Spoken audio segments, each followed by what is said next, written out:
In this video, we're going to take a look at how you can import accounting transactions into Farmbrite. This is one of the most commonly asked questions that our tech support team receives. You'll likely use this process to get transactions from your bank account into Farmbrite.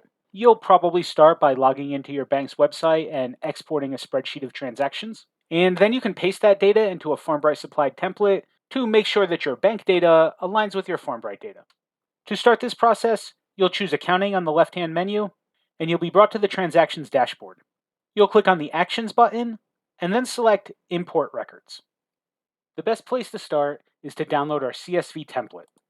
This import template comes preloaded with the correct column headers to accurately map your data into Farmbrite. You'll see things like the type of transaction, its amount, the category it should be added to, the date of the transaction, and a lot more. You could add data to the sheet manually, or maybe you want to copy and paste it from an export from your online banking account. We'll add data to this example, and I want you to see that not all fields are required.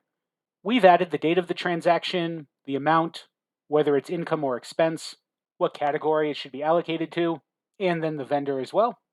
But you could add other things like keywords and descriptions, or a check number. It's also worth noting that some of these columns require specific data. For example, column A, type, requires that you either supply income or expense for each transaction. No other values would be accepted in that field. It's one or the other. Additionally, column D, the category, has to have one of your existing Farmbrite financial categories supplied here. You'll want to take a look at your chart of accounts and make sure that you're adding a category exactly as it exists in Farmbrite. After you've added the data to your file, you'll want to download it into a CSV format.